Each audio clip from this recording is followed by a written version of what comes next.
Welcome back to AutoTime Reviews. Today we're taking a closer look at the all-new 2025 Dacia Spring, one of the most affordable electric cars on the market, designed for city driving and everyday practicality. The 2025 model has been refreshed, with a sharper and more modern look. At the front, you'll notice slimmer LED headlights paired with a bold grille pattern that gives the car a more confident stance. The compact size makes it perfect for urban streets, yet it still manages to look stylish with its strong character lines and updated bumpers. Step inside and you'll find a simple, user-friendly interior. The cabin is practical with digital displays, a central touchscreen, and enough space for daily use.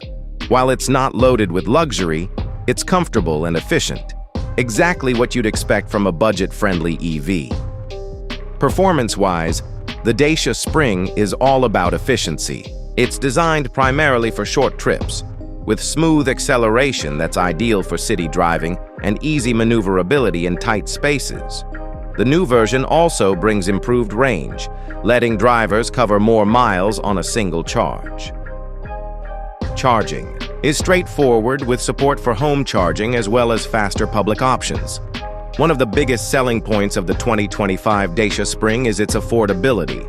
With electric vehicles often being on the expensive side, Dacia is positioning the Spring as one of the most cost-effective ways to step into the EV world. Its low running costs, combined with an attractive purchase price, make it a smart choice for anyone looking for an eco-friendly daily driver without breaking the bank. So, if you're after a budget EV that's simple, practical, and stylish enough for city life, the 2025 Dacia Spring could be the right fit. Stay tuned, because up next we'll bring you another exciting car review here on AutoTime Reviews.